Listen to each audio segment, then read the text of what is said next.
أعوذ بالله من الشيطان الرجيم بسم الله الرحمن الرحيم وصلى الله على محمد وعلى آله الطيبين الطاهرين الذين أذهب الله عنهم الرجس وطهرهم تطهيرا اللهم صل على محمد وآل محمد ولعنة الدائمة الباقية على أعدائهم ومنكر فضائلهم وغاصب حقوقهم أجمعين من يوم عداوتهم إلى قيام يوم الدين أما بعد يا عباد الله أوصيكم ونفسي بتقوى الله فإن التقوى خير الزاد وبها المعاد وتنفع يوم لا ينفع فيه مال ولا بنون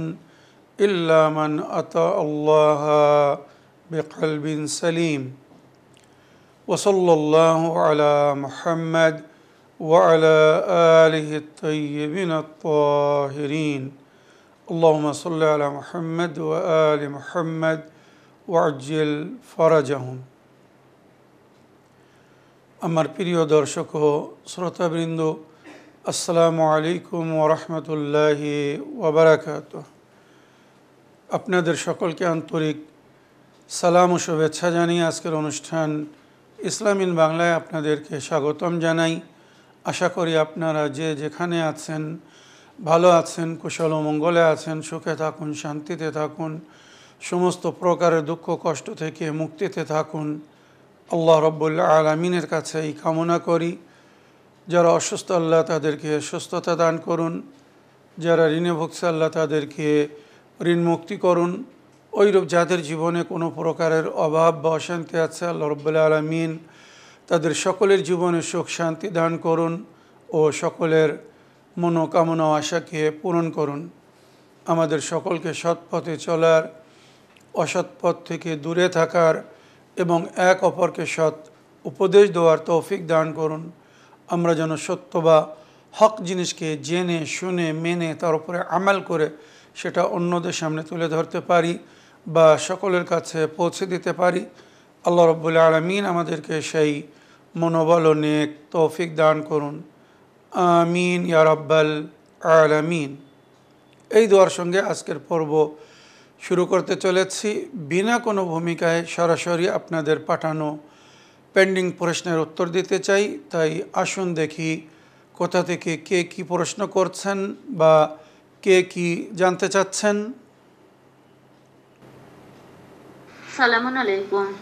Islamic Bangla প্রিয় সাবির ভাইজান, আশা করি ভালো আছেন। ভালো থাকুন, সুস্থ থাকুন, এই দোয়া করি। সূরা শুআরার আয়াত নাম্বার 88 এবং 89 ব্যাখ্যা করবেন এবং কালবে সালিম কি তা জানাবেন। খুদা হাফিজ, ফি আমানিল্লাহ। ওয়ালাইকুম আসসালাম ওয়া রাহমাতুল্লাহি ওয়া বারাকাতুহু। আমার প্রিয় বোন, আপনার ভয়েসমেলের জন্য আপনাকে ধন্যবাদ জানাই। আপনি সূরা শুআরা আয়াত নম্বর 88 এবং 89 ব্যাখ্যা জানতে চেয়েছেন। উক্ত আয়াতে আল্লাহ রাব্বুল আলামিনের ইরশাদ হচ্ছে, ইয়াউমা লা ইয়ানফাউ মালুন ওয়ালা বানুন। সেই দিনকে স্মরণ রেখো, মনে রেখো, যেদিন না ধন দৌলত কাজে আসবে না সন্তান আদিরা কাজে আসবে। এটা কিয়ামতের দিন, হাসরের দিন, রোজ কিয়ামত। কেউ কারোর কাজে আসবে না, কেউ কারোর সাথ দেবে না, যা সেই নিজের আমাল নিয়ে ব্যস্ত থাকবে বা ব্যস্ত হবে। সুতরাং সেই দিনের সম্পর্কে বলা হচ্ছে তোমরা তার জন্যে প্রস্তুত হও, অর্থাৎ নিজের পরকালের চিন্তা নিজে করো। হাসরের দিনে কেউ কারোর সাথ দেবে না, এমনকি আপন সন্তানরাও সাথ দেবে না। বা যে ধন দৌলত আপনি এই দুনিয়ায় কামাচ্ছেন সুখ শান্তি পাওয়ার জন্যে, এই দুনিয়ার ধন দৌলত কিন্তু ওখানে কাজে আসবে না যদি সেটাকে সঠিক পথে ব্যবহার না করে যান, নেক কাজে খরচ না করে যান, ওইরূপ সন্তান আদিরাও কোনো কাজে আসবে না যদি তাদেরকে সঠিক তরবিয়ত বা শিক্ষা না দিয়ে যান। মানুষ যখন দুনিয়া থেকে যায় তো নিজের পিছনে নিজের পরিবার সন্তান আদিদেরকে ছেড়ে যায়, আর নইলে অর্থ ধন দৌলত গাড়ি বাড়ি যা কিছু করেছে এগুলো ছেড়ে যায়। তো এর মধ্যে সন্তানও যদি সুবদ হয় তো নেক সন্তান সাদাকায়ে জারিয়া বা আমালে সালেহার মধ্যে গণ্য হয়েছে। মনে রাখবেন, আপনার পরে আপনার সন্তান যদি নেক কাজ করে তো তার নেকির সেও স্বভাব পাবে, প্লাস আপনারাও স্বভাব পাবেন। যদি সে দোয়া করে তো তার দোয়ায় হয়তো আল্লাহ তার মাতা পিতার মাগফিরাত করবেন। ওইরূপ ধন দৌলত যেটি আপনি সঞ্চয় করে রেখে যাচ্ছেন, যদি এটা আপনার পিছনে ভালো কাজে খরচ করা হয় তো তার সওয়াব আপনার অ্যাকাউন্টে যাবে। যদি ভালো কাজে ব্যবহার না হয় তো মনে রাখবেন এর জন্যে আপনি দায়ী হবেন, দোষী হবেন। তো এই দুনিয়ায় ধন দৌলত ছেড়ে যাচ্ছেন, সন্তানাদি ছেড়ে যাচ্ছেন, যদি আপনার জন্যে ব্যবহার হয়, ধন দৌলত হোক আর সন্তানাদিরা হোক, দুনিয়া থেকে লাভবান হবেন। কিন্তু পরকালে মারা যাওয়ার পরে আখেরাতের দিনে কিন্তু কেউ কারোর কাজে আসবে না। ওই সময় ওই ধন দৌলত বা সন্তানাদিরা কেউ কারোর সাথ দেবে না। তাই আমাদেরকে আল্লাহ বলছেন, ইয়াউমা লা ইয়ানফাউ মালুন ওয়ালা বানুন ইল্লা মান আতা আল্লাহ বিকলবিন সালিম। হ্যাঁ, শুধু সেই ব্যক্তি শান্তি পাবে সেখানে পরকালে, আখেরাতের দিনে, হিসাবের দিনে, রোজ কিয়ামত। ওই ব্যক্তি নিশ্চিন্তে থাকবে, শান্তিপূর্ণভাবে থাকবে, যে কালবে সেলিম নিয়ে যাবে। এবারে আপনার প্রশ্ন ছিল যে এই কালবে সেলিম কি, যেটা হলে আমাদের পরকালের চিন্তা হবে না বা আমরা পরকালে দুঃখিত হব না। তো এ বিষয়ে নবীর আহলে বাইত যেটা বলেছেন, হাদিসের মধ্যে যেটা উল্লেখ হয়েছে, কলবুন সলিম ওয়াহুয়াল কলবুল্লাযী সালামা মিন হুব্বিদ দুনিয়া। কলবে সলিম সেই দিলকে, সেই অন্তরকে, সেই কলবকে বলা হয়েছে যার মধ্যে দুনিয়ার মোহ মায়া নেই। দুনিয়ার মোহ বা মায়া থেকে যে বিরত বা যে দুনিয়ার মায়াকে ত্যাগ করেছে তার অন্তর হয়েছে কলবে সলিম। আল্লাযী ইয়ালকি রাব্বাহু ওয়া লাইসা ফিহা আহাদুন সিওয়া। কলবে সলিম যখন নিজের প্রতিপালকের সঙ্গে সাক্ষাৎ করবে তো ওই দিলে, ওই অন্তরে আল্লাহ ছাড়া আর কেউ হবে না। এই হচ্ছে কলবে সলিমের পরিচয়। তাই বলা হয়েছে যার অন্তরে দুনিয়ার মায়া মহব্বত আছে তার কলবে সলিম না। যার অন্তরে এই দুনিয়ার সুখ শান্তি বা এই দুনিয়া নিয়ে সবসময় যে চিন্তিত থাকে বা ব্যস্ত থাকে, এই দিলকে কলবে সলিম বলা হয়নি। কলবে সলিম ওই দিলকে বলা হয়েছে যে সবসময় আল্লাহর সিদ্ধান্তের ওপরে রাজি থেকেছে, রাজি হয়েছে, আর যখন যে অবস্থায় আল্লাহ রেখেছে সে সেই অবস্থায় আল্লাহর শুকর আদায় করেছে। একে বলা হয়েছে কেনাত পছন্দ, মানে আল্লাহ আমাদেরকে যখন যে অবস্থায় রাখবে আমাদেরকে সেই অবস্থায় থাকতে হবে। তো যদি আমাদের অন্তরকে আমরা আল্লাহর থেকে রাজি রাখি, পরকালে আল্লাহ আমাদেরকে রাজি করবেন, খুশি করবেন। দুনিয়া যদি আমরা আল্লাহর খুশির খেয়াল রাখি তো পরকালে আখিরাত দিনে, হাসরের দিনে, যেদিনে সবাই চিন্তিত হবে, সবাই দুঃখিত হবে, ওই দিন আল্লাহ আমাদের খুশির খেয়াল রাখবেন, আমাদের শান্তির খেয়াল রাখবেন। তাই ওই জন্য আমাদেরকে এই দুনিয়া থেকে কলবে সলিম নিয়ে যেতে বলা হয়েছে। কলবে সলিম মানে শান্তিপূর্ণ অন্তর, শান্তিপূর্ণ দিল বা পাক পবিত্র দিল, যেখানে আল্লাহ ছাড়া বা আল্লাহ যাদেরকে ভালোবাসতে বলেছেন সেই মায়া মহব্বত ভালোবাসা ছাড়া অন্য কোনো জিনিস স্থান পাবে না। এই দিলকে কলবে সলিম বলা হয়েছে, অর্থাৎ যে শয়তানের ধোঁকা থেকে সালামত থেকেছে বা যে দিলকে সালামত রাখা হয়েছে। আমার প্রিয় বোন, আশা করি আপনার প্রশ্নের আপনি উত্তর পেয়েছেন। এবারে আরেকটা অডিও নিই। আসসালামু আলাইকুম, আমি মিজানুর রহমান মল্লিক, দক্ষিণ 24 পরগনার উস্তি থেকে। আশা করছি মাওলানা সাহেব ভালো আছেন, বিকজ আপনার দোয়াতে বিশেষ করে, খাস করে, এবং আপনার ইসলামিন বাংলা দর্শকদের দোয়াতে হয়তো আমি সুস্থ আছি, আমি সুস্থ হয়ে গেছি। বিগত দিনে আমি খুব অসুস্থ ছিলাম, আপনি আমার জন্য দোয়া করেছেন, আল্লাহ তাআলা আমাকে সুস্থতা দান করেছেন অতি শীঘ্রই, এবং সেই জন্য আমি আপনার প্রতি কৃতজ্ঞতা প্রকাশ করি এবং ইসলামিক বাংলার দর্শকদের প্রতি কৃতজ্ঞতা প্রকাশ করি। এবং আজকে ইসলামিক বাংলায় আমি একটা প্রশ্ন রাখতে চাই, সেটি হলো তালাকের সঠিক পদ্ধতি বা প্রসেস কি। আসলে আমি চাই না আমাদের মুসলিম উম্মার মধ্যে, আমার মুসলিম ভাই ও বোনেদের মধ্যে তালাক হোক। আমি দোয়া করি আল্লাহ তাআলা প্রত্যেক সম্পর্ককে অটুট ভালোবাসার বন্ধনে অটুট রাখুক, এবং তারা একে অপরকে সঙ্গে মিলেমিশে সহযোগী হয়ে তারা জীবনযাপন করুক। কিন্তু কখনো কখনো এমন ক্ষেত্রে তালাক প্রয়োজন হয়ে যায় একে অপরের জন্য। তো সেক্ষেত্রে ইসলামের বিধান কি আছে, ইসলামের শরিয়াতের অনুযায়ী একজন ছেলে এবং একজন মেয়ের উভয়ের তালাক দেওয়ার সঠিক পদ্ধতি বা প্রসেস কি, সেটা আপনি আমাকে ইসলামিক বাংলায় জানাবেন। ভালো থাকুন, সুস্থ থাকুন, খুদা হাফেজ, ফি আমানিল্লাহ। ওয়ালাইকুম আসসালাম রহমতুল্লাহি ওবরাকাতুহ। আমার প্রিয় ভাই মিজানুর রহমান সাহেব, সর্বদার মতো সুন্দর বিষয় নিয়ে প্রশ্ন করার জন্যে ধন্যবাদ জানাই, এবং আপনি এখন পরিপূর্ণ সুস্থ হয়ে গেছেন, আল্লাহর শুকর আদায় করি। আল্লাহ রাব্বুল আলামিন আপনাকে নেক হায়াত ও হেদায়েত দান করুন, আর আপনার মাধ্যমে আশা করি অন্যরা লাভবান হবে। আপনি যে চেষ্টা বা প্রচেষ্টা চালিয়ে যাচ্ছেন সকলের কাছে সঠিক দিন এবং ইসলামিক সংবিধান পৌঁছে দেওয়ার জন্যে, সমাজ কল্যাণের জন্য আপনি কাজ করছেন। আল্লাহ রাব্বুল আলামিন আপনার নেক মনোকামনা, আশা ও ইচ্ছাকে পূরণ করুন। আমিন ইয়া রাব্বাল আলামিন। আমার প্রিয় ভাই, আপনি তালাকের বিষয়ে বিস্তারিত জানতে চেয়েছেন।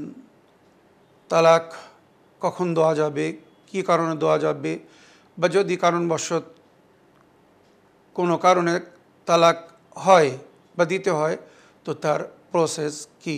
তো এ বিষয়ে কোরআনের আয়াত বা নবী করিম সাল্লাল্লাহু আলাইহি ওয়াসাল্লামের হাদিস যেটা আমাদেরকে বলছে, তালাক আল্লাহ রাব্বুল আলামিনের শেষ অপ্রিয় হালাল জিনিস। মনে রাখবেন, ইন্না আকরাহুল হালাল ইনদাল্লাহি আত-তালাক, যেটা হাদিসে উল্লেখ হয়েছে। সবচেয়ে অপছন্দিত হালাল জিনিস আল্লাহর নজরে হচ্ছে তালাক। আল্লাহ এটাকে পছন্দ করেন না, কিন্তু হালাল করেছেন কেন? যাতে স্বামী স্ত্রী, নারী পুরুষ, ছেলে মেয়ে যারা বিবাহর বন্ধনে বন্ধিত হয়েছে, যদি তাদের জীবনে কোনো প্রকারের অসুবিধা হয়, অশান্তি হয়, তারা যদি এক অপরের সঙ্গে অ্যাডজাস্ট না করতে পারে, মিলেমিশে জীবনযাপন না করতে পারে, তাদের মন মেজাজ যদি না মিলে, বিচারধারা যদি না মিলে, তখন এক অপরের সঙ্গে জীবনযাপন করা খুব কঠিন হয়ে যায়। যদি এমন পরিস্থিতি না হয় তো শরীয়ত বলছে এক্ষেত্রে মঙ্গল এতেই, যখন তোমাদের মধ্যে পরিপূর্ণভাবে তোমরা বুঝতে পারবে যে তোমরা এক অপরের জন্য যোগ্য না। ওই জন্য শরীয়তে বিয়ের সময় কফ তালাশ করতে বলা আছে। কফ মানে যোগ্য, এক অপরের জন্য যোগ্য হয়, শিক্ষা দীক্ষা বা দক্ষতা বা শারীরিক মানবিক সমস্ত দিক থেকে এক অপরের যদি যোগ্য না হয়, তখন কিন্তু তাদের মধ্যে অশান্তি হয় আর তাদের বিবাহিত জীবন নরক হয়ে যায়। এখানে শরীয়ত আমাদেরকে বলছে, কোরআন হাদিস আমাদেরকে বলছে, যদি এমন অবস্থা হয় যে সেখানে অ্যাডজাস্ট করা সম্ভব না, এক অপরের সঙ্গে জীবনযাপন করা সম্ভব না, তো উত্তম এটাই হবে যত শীঘ্র সম্ভব যা সেই নিজের রাস্তা দেখো। কেউ যেন কারোর জন্য মজবুর হয় না, কেউ যেন কাউকে মজবুর করে না রাখে। মনে রাখবেন, এই ক্ষেত্রে এই জন্যে শরীয়ত এখানে উভয়কে, যেমন ছেলেকে তালাক দেওয়ার অধিকার দিয়েছে, ওইরূপ মেয়েকে তালাক নেওয়ারও অধিকার দিয়েছে। শুধু ছেলের অধিকার না, মনে রাখবেন, বিনা কারণে তালাক দিবেন না। এবারে তালাকে যদি ভ্যালিড রিজন হয়, শরীয়তে যার কারণে তালাক দেওয়ার অনুমতি দেওয়া হয়েছে, তো ওখানে তালাক দিতে পারেন। তবে এখানে কোরআন বলছে, যেটা সূরা তালাক বা সূরা নিসা বা অন্য সূরার মধ্যে উল্লেখ হয়েছে, সরাসরি আল্লাহ নিজের নবীকে বলছেন, ইয়া আইয়ুহান নবী ইযা তাল্লাকতুমুন নিসা ফাতাল্লিকুহুন্না বিইদ্দাতিহিন্না, যদি স্ত্রীদেরকে, নারীদেরকে তালাক দেন আপনি, তো ইদ্দাত রেখে তালাক দেবেন। মানে একসঙ্গে তিন তালাক হবে না ইসলামে, শরিয়াতে। মনে রাখবেন, এটা এলাহি সংবিধান, আল্লাহর দিন, আল্লাহর সংবিধানের মধ্যে একসঙ্গে তিন তালাক অবৈধ, জায়েজ না। পরিষ্কার বলছি, এটা কোরআন বিরোধী তালাক যদি এক বৈঠকে তিন তালাক দেওয়া হয়। এক বৈঠকে তিন তালাক হতেই পারে না, তিনবার কেন, 1000 বারও যদি তালাক তালাক তালাক তালাক বলে, একটাই তালাক হবে, তিনবার তালাক হবে না। আর তালাকের জন্য ভ্যালিড সিগা জারি করতে হবে। যেমন বিয়ের সময় সিগা জারি করে বিয়ে পড়াতে হয়, ওইরূপ তালাকের সময়ও সিগা জারি করে তালাক দিতে হয়। লিখে বিয়ে দেওয়া হয় না, লিখে তালাকও হয় না, এটাও আমার সমাজকে জানতে হবে। তালাকের সময় যদি শুধু লিখে তালাক দেওয়া যায়, আমি তোমাকে তালাক দিলাম, ডাইভোর্স দিলাম, তুমি আমার থেকে আলাদা হয়ে গেলে আজ থেকে, এটা তালাক না। তালাক সিগা জারি করে তালাক দিতে হবে। আর তালাকের সময় নারীকে পাক হতে হবে, পিরিয়ড থেকে, মাসিক যে পিরিয়ড আসে ওই পিরিয়ড থেকে পাক হতে হবে। পিরিয়ডের অবস্থায় তালাক ইনভ্যালিড, মনে রাখবেন। তো এই সমস্ত শর্তগুলোকে নজরে রাখতে হবে। তারপরে তালাকের সিগা যেভাবে জারি হবে ওইভাবে জারি করতে হবে। জারি করার সময় মেয়েকে খবর দিতে হবে যে তোমাকে এই কারণে তোমার স্বামী তালাক দিচ্ছে আর আমি তার জন্যে সিগা জারি করছি। তালাকের আগে চেষ্টা করতে হবে উভয় পক্ষকে এক জায়গায় বসিয়ে ডেকে যে কোনোভাবে যদি অ্যাডজাস্টমেন্ট করানো যায়, মিলমিশ করানো যায়, আপোষ করানো যায়। অনেক সময় মতভেদ হয়, বিশেষ বিষয় নিয়ে কোনো প্রকারের ঝগড়া বা মতভেদ হয়, তখন রাগে তালাকের নৌবাত এসে যায়। তো রাগে তালাক ইনভ্যালিড, রাগ করে তালাক দিলে হবে না, রহস্য করে তালাক দিলে হবে না। অনেকেই আছে মানে রহস্য করে নিজের বউকে বলে যা আমি তোকে তালাক দিয়ে দিলাম, এটা তালাক না। বা কেউ যদি রাগ মানে কোনো একটা কাজে রাগ হয়েছে, রান্না করতে দেরি হয়েছে বা কোনো কথা হয়তো স্বামী বলে গিয়েছিল অফিসে যাওয়ার সময়, ফিরে এসে দেখে সেটা হয়নি, এসে রাগ করে বলছে তালাক তালাক তালাক। এই যে রাগে তালাক দেওয়া হলো, এটা ইনভ্যালিড, রাগের তালাক ভ্যালিড না। সবসময় সুস্থ এবং শান্তিপূর্ণভাবে সমস্ত বিষয়গুলো জেনে শুনে বুঝে তারপরে ইসলামিক প্রসেসের মাধ্যমে যদি তালাক দেওয়া হয়, তখন সেই তালাক ভ্যালিড হবে। তো আমার প্রিয় ভাই, এই যে কোরআন হাদিসের আলোতে আমি বললাম, তালাক আল্লাহর নিকটে সবচেয়ে অপ্রিয় এবং অপছন্দিত হালাল জিনিস। এটা একদম শেষ পর্যায়ে যখন আপোষ করার, মিলেমিশে জীবনযাপন করার কোনো রাস্তা থাকবে না, তখন তালাক নিতে বা দিতে বলা হয়েছে। আর যেমন বললাম, ছেলে যেমন তালাক দেওয়ার অধিকার রাখে, ওইরূপ কোনো মেয়ে যদি কোনো ছেলেকে পছন্দ না করে, সে নিজের স্বামীর ঘর না করতে চায়, সে তালাক নিতে পারে বা তালাক দিতে পারে। এটাকে খোলা বলা হয়েছে। তো খোলার জন্যে ছেলেকে রাজি করতে হবে, মানে নিজের স্বামীকে রাজি করতে হবে। মেহের মানে যেটাকে আমরা সাধারণ ভাষায় দানমোহর বলে থাকি বা কাবিনের পয়সা বলে থাকি বাংলাদেশে। তো এটাকে মাফ করে দিতে হবে যে আমি কাবিনের পয়সা বা দানমোহর মাফ করে দিচ্ছি, তার বদলে আমাকে আজাদি দিয়ে দেন, মুক্তি দেন, আমাকে ছেড়ে দেন, আমি আপনার সঙ্গে থাকতে চাই না। এবারে একজন স্বামী হয়তো তালাকও দিচ্ছে না, মানে বউ থাকতে চাচ্ছে না, আর স্বামী তালাক দিচ্ছে না। তো এক্ষেত্রে কি করবে? তো এখানে বলছে নারীর কাছে যদি ভ্যালিড রিজন থাকে আর স্বামী যদি তাকে তালাক না দেয়, তো সেক্ষেত্রে সে হাকিমে সারা মানে মারজায়ে তাকলিদ, মারাজে কেরাম বা ওনাদের যারা ওকিল তাদের সঙ্গে রাবেতা করবে, সম্পর্ক গড়বে। আর হাকিমে সারার তরফ থেকে নোটিশ জারি করা হবে যে তুমি তোমার বউয়ের প্রয়োজন পুরো করছো না, তার নানো নাফাকা বা শারীরিক মানবিক যেই প্রয়োজন হোক না কেন সেগুলো পুরো করছে না, প্লাস তুমি তাকে তালাকও দিচ্ছ না। তো হয় তাকে তালাক দাও, আর নইলে তার প্রয়োজনকে পুরো করো। আর যদি না করো, তাহলে হাকিমে সারা তোমার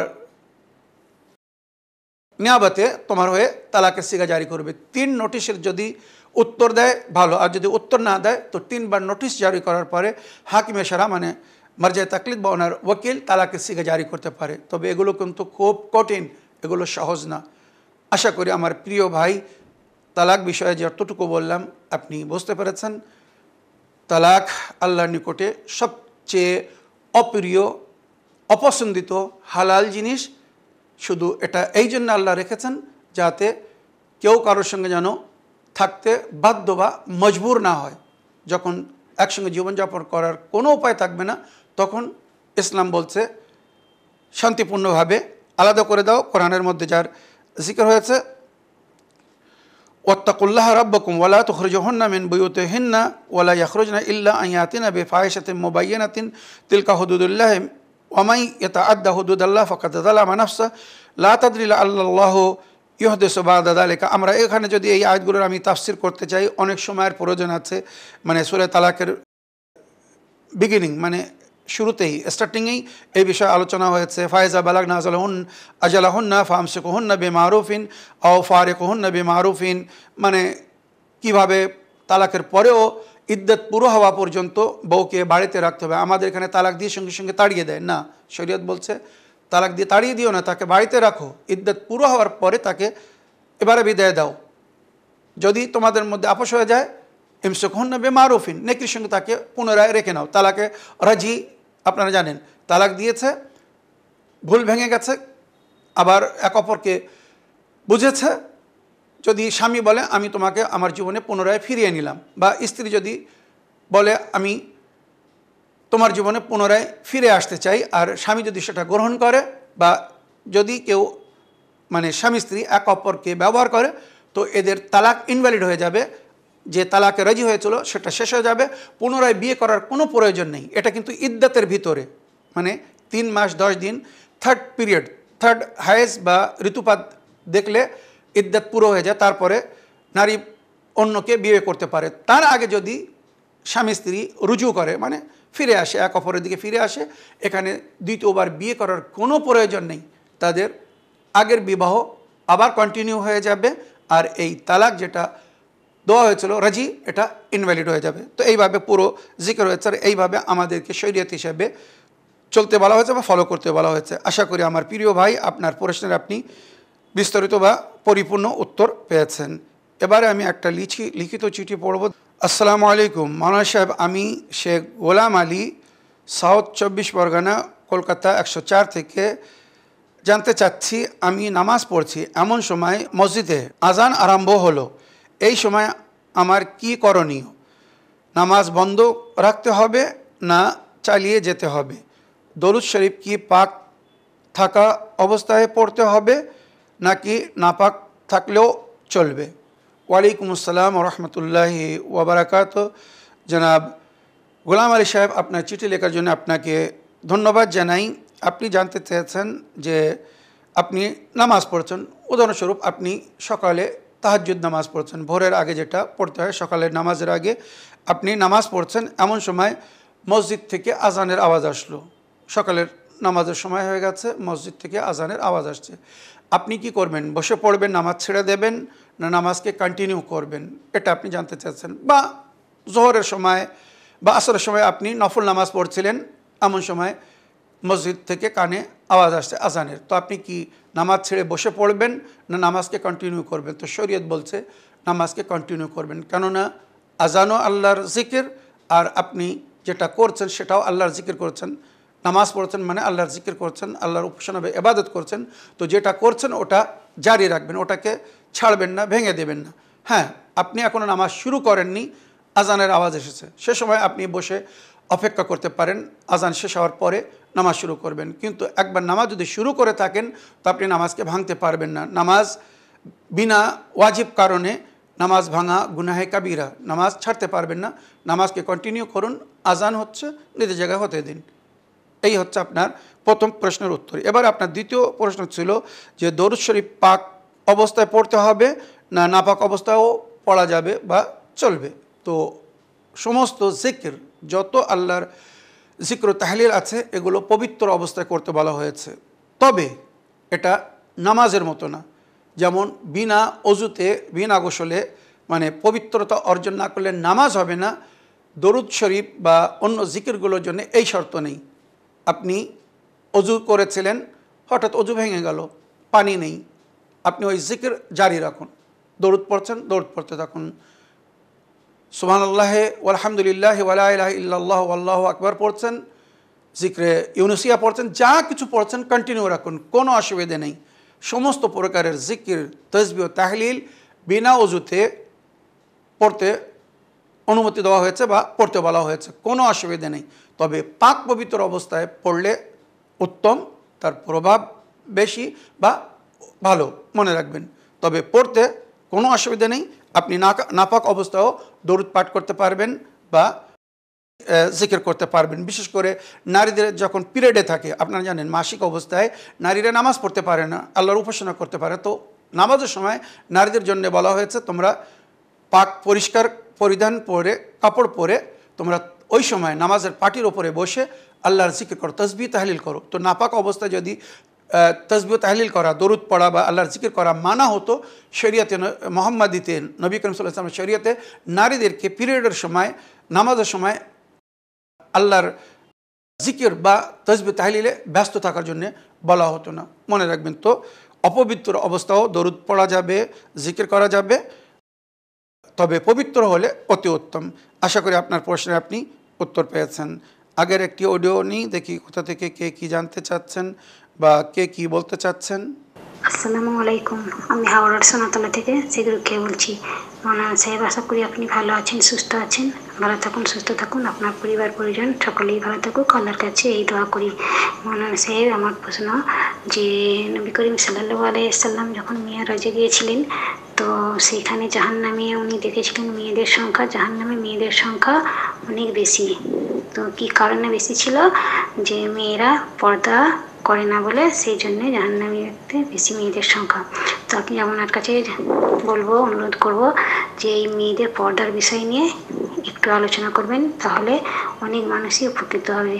যে শাড়ি পরুক বা চুড়িদার পরুক, একটা যেন মাথার উপর দিয়ে একটা চাদর ঢেকে বাইরে বেরোয় বা পাড়া ঘর ধরে ঘুরে বেড়ায়। আপনি এই বিষয় নিয়ে একটু আলোচনা করবেন, কারণ আপনার মাধ্যমে অনেক মানুষ অনেক কিছু শুনে জানতে পারছে, শিখতে পারছে বা সেই মতো চলছে। তো এটা নিয়েও যদি আপনি একটু বলেন, তাহলে আমার মনে হয় অনেক মানুষ উপকৃত হবেন। আসসালামু আলাইকুম ওয়া রাহমাতুল্লাহি ওয়া বারাকাতুহু। ওয়ালাইকুম আসসালাম ওয়া রাহমাতুল্লাহি ওয়া বারাকাতুহু। আমার প্রিয় বোন, ওয়াসমেল করার জন্যে এবং সুন্দর একটি বিষয়ে অবগত করার জন্যে বা জানানোর জন্যে আপনি যে আবেদন রেখেছেন, এর জন্য আপনাকে অসংখ্য ধন্যবাদ জানাই। পর্দা বা হেজাব শরিয়াতে ইসলামে ফরজ বা ওয়াজিব নারীদের জন্যে। এটা কিন্তু কোনো সুন্নত বা নফল জিনিস না যে না করলেও চলবে। সমস্ত বালেগা রাশিদা বা মুমাইয়েজা, মানে এমন মেয়েরা যাদের বয়স হয়তো এখনও 9 বছর হয়নি, 9 বছর হয়ে গেলে তাদের উপরে সমস্ত জিনিস ফরজ হয়ে যায়, ওয়াজিব হয়ে যায়। কিন্তু 6 বছর, 7 বছর কি 5 বছরের পরে তাদেরকে পর্দা মেনটেন করাতে বলা হয়েছে, আদব শিখাতে বলা হয়েছে।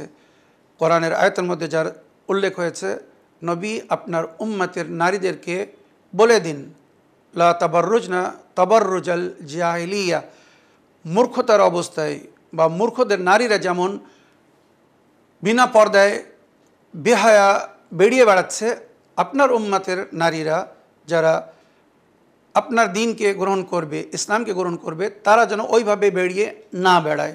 মনে রাখবেন। আর নবী করিম সাল্লাল্লাহু আলাইহি ওয়াসাল্লাম এ বিষয়ে বলেছেন, আমার উম্মতের যে নারীরা পর্দা করবে না, পরকালে তারা ইহুদ ও নাসারা এবং নাস্তিক বা বেদিন বা কুফর শিরকের অন্তর্ভুক্ত নারীদের সঙ্গে গণ্য হবে। মুসলমান হয়েও কিন্তু সে ইহুদ ও খ্রিস্টান বা নাস্তিক, বেদিন, লামাযহাব, কুফর শিরকের অন্তর্ভুক্ত যে নারীরা যারা পর্দা করে না, তাদের সঙ্গে গণ্য করা হবে। তাই যদি আমরা নবীর উম্মতি হয়ে থাকি, তো আমাদেরকে এ বিষয়ে পরিপূর্ণভাবে ধ্যান দিতে হবে। তো আমার প্রিয় বোন, এই যে হেজাব, মানে একে কোরআন হাদিসের ভাষায় রাফিউল হেজাবাত বলা হয়েছে, মানে যারা পর্দা তুলে দেয়, লজ্জা শরম, পর্দা, হায়া, যেটা নারীদের জিনাত বা সৌন্দর্যতা বলা হয়েছে, সেই পর্দা, সেই হেজাব যদি কেউ তুলে দেয়, তো এদের সাজা হবে সবচেয়ে কঠিন। আমার মনে হয় এর চেয়ে তো বেশি বলার প্রয়োজন নেই। আমার প্রিয় বোন, আশা করি আপনার প্রশ্নে আপনি উত্তর পেয়েছেন। এবারে আজকের এপিসোডের শেষ একটি অডিও নিই। আসসালামু আলাইকুম, আমি মিজানুর রহমান মল্লিক, দক্ষিণ 24 পরগনার বস্তি থেকে। আজকে ইসলামিক বাংলায় প্রশ্ন, একজন পুরুষের জন্য মৌলানা সাহেব পোশাক পরিধানের বিধান কি রয়েছে? অর্থাৎ একটা পুরুষের পোশাকের দৈর্ঘ্য কতটা হবে প্যান্ট বা পাজামার ক্ষেত্রে, এবং জামা বা পাঞ্জাবির ক্ষেত্রে তার হাত কত দূর অবধি ঢাকতে হবে বা পার কত দূর অবধি তার পাজামার দৈর্ঘ্য হবে, এটা একটু জানাবেন।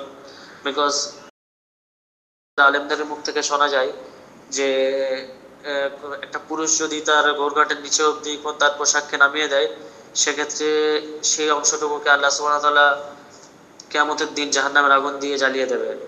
তো এই বিষয়টা একটু ক্লিয়ার করবেন যে একটা পুরুষ তার পোশাকের দৈর্ঘ্য কতটা হবে, তার হাতের ক্ষেত্রে হোক চাই পায়ের ক্ষেত্রে হোক, এবং নামাজের জন্য কতটুকু পোশাক পরিধান করা উচিত, অর্থাৎ কতটুকু পোশাক পরে নামাজ পড়া চলবে। এখানে হাফহাতা গেঞ্জি বা জামা পরে নামাজ আদায় করা যাবে কিনা, এবং নামাজের ক্ষেত্রে আমাদের পোশাক কি হাঁটুর ওপরে বা নিচে কতটুকু যাবে, এই বিষয়টা যদি একটু ক্লিয়ার বলতেন তাহলে ভালো হতো। ভালো থাকুন, সুস্থ থাকুন। সালামু আলাইকুম, জাযাকাল্লাহু খায়র।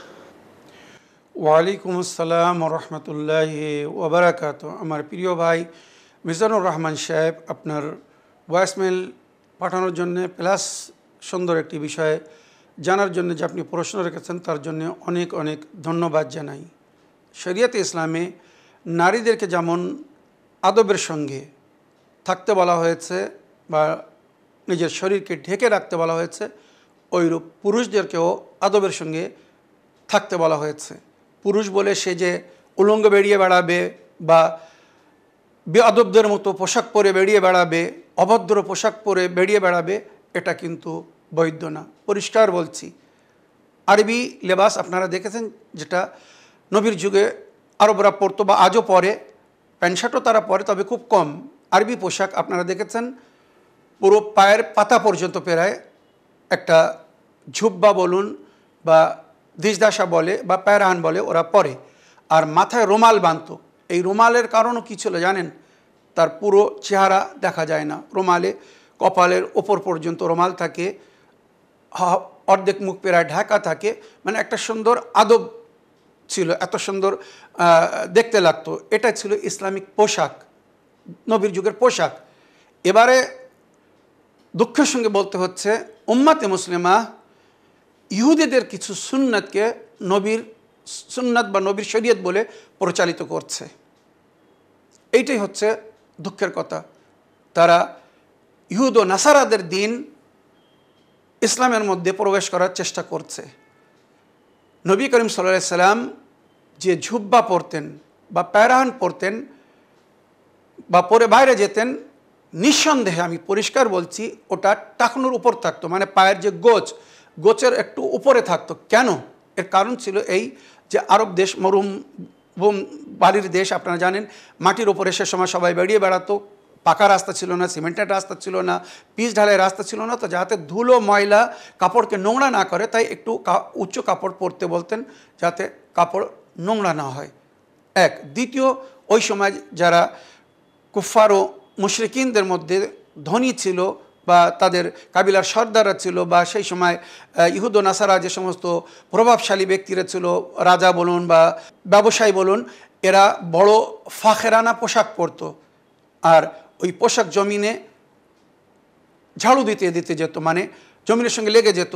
এটা তাদের অহংকার বা গোমর, যেটাকে বলে প্রাউড ফিল হতো, একটা প্রমাণ ছিল তাদের অহংকারী হওয়ার, ইগো। তো ইসলাম এটাকে মানা করছিল, অপছন্দ করছিল যে তোমরা লা তামশু আলাল আরদি মারহা, কোরআনের আয়াতের মধ্যে যেটা জিকির হয়েছে, জানাবে লোকমান হাকিম নিজের ছেলেকে বলেছেন, জমিনের ওপরে ইগো আকড় করে মত চলো, বা মানে অহংকারের সঙ্গে চলে বেরিও না, নম্রতার সঙ্গে ভদ্রতার সঙ্গে খুব সংযত হয়ে চলাফেরা করো। তো এর জন্যে নবী করিম সাল্লাল্লাহু আলাইহি সাল্লাম ওই পোশাক পরতেন। কিন্তু নবী করিম সাল্লাল্লাহু আলাইহি সাল্লাম ওই ঝুব্বা পরে তার নিচে ইজার পরতেন।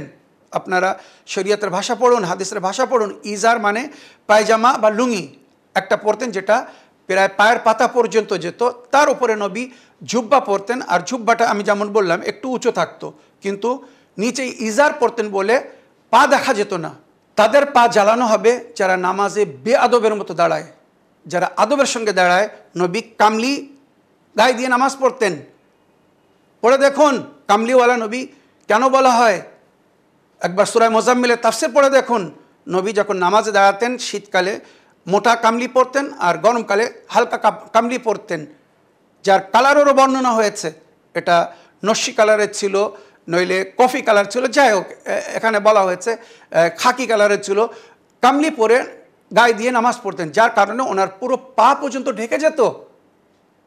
এই যে কাবা আমরা যেটাকে বলি, এটাই মনে করুন নবীর যুগের কামলি। তো এটা আমরা যখন পড়ি তো আমাদের পায়ের গোশ পর্যন্ত প্রায় ঢেকে যায়, কেউ দেখলে বলবে না যে এই লোকটা অভদ্র। সল্লু কামা রাআইতুমুনি উসাল্লি, তো নবী যেভাবে পোশাক পরে, পরিধান পরে, সাফা লাগিয়ে বা কামলি পরে যদি নামাজ পড়তেন, তো আমাদেরকে ওইভাবে পড়া উচিত। যদি নাও হয় তো কমস কম আদবের সঙ্গে। আমার প্রিয় ভাই, এবার আপনার ছিল নামাজে কতটা পোশাক হওয়া উচিত। তো শরীয়তে পুরুষদের জন্য অনুমতি দেওয়া আছে শুধু লজ্জাস্থান ঢেকে, মানে একটা মানে মজবুরিতে, এটা বলছি মজবুরিতে, তার কাছে পোশাক নেই, শুধু একটা জাঙ্গিয়া, একটা আন্ডারভিয়ার, সে জাঙ্গিয়া বা আন্ডারভিয়ার পরেও যদি নামাজ পড়ে নামাজ হবে। শরীয়ত বলছে তার নামাজ বৈধ, জায়েজ হবে মজবুরিতে, শুধু লজ্জাস্থান ঢেকে নামাজ পড়তে পারবে। কিন্তু বলা হচ্ছে না, আদবের সঙ্গে নামাজ পড়ো। যত বেশি থেকে বেশি পোশাক পরিধান, মানে শরীরকে যেভাবে মেনটেন করে ঢেকে নামাজ পড়তে পারো সেটাই পড়ো।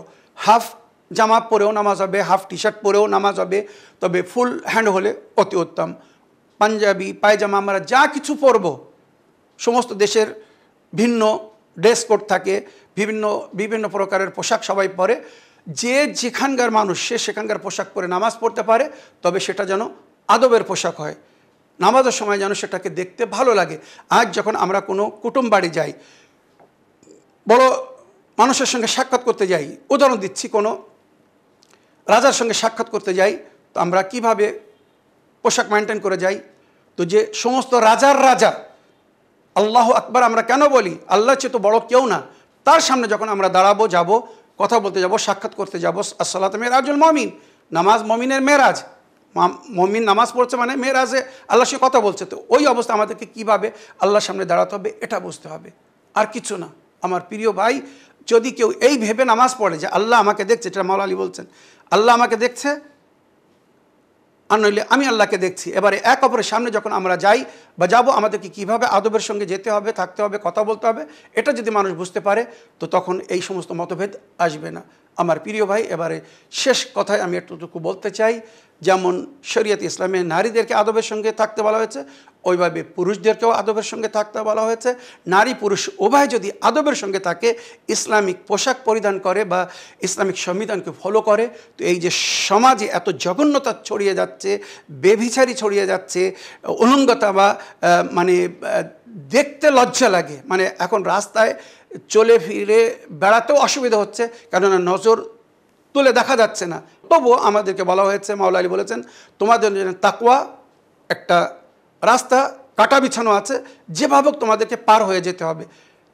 কাটা যদি ফোটে কোনো অসুবিধা নেই, তবে রাস্তা পার করো। আর আমাদের তাকওয়া মানে ইমাম নবীদের তাকওয়া, ওই কাটাওয়ালা রাস্তা দিয়ে আমরা পার হয়ে যাব, কিন্তু কোনো কাটা আমাদেরকে পড়বে না, চুপবে না। তো ওই তাকওয়া হয়তো আমরা অবলম্বন করতে সক্ষম না, কিন্তু যতটুকু পারবো আমাদেরকে চেষ্টা করা উচিত। এই বলে আমার আজকের বক্তব্য এখানে শেষ করলাম। ওয়া আখিরু দাওয়ানা আলহামদুলিল্লাহি রাব্বিল আলামিন। আসসালামু আলাইকুম ওয়া রাহমাতুল্লাহি ওয়া বারাকাতুহু।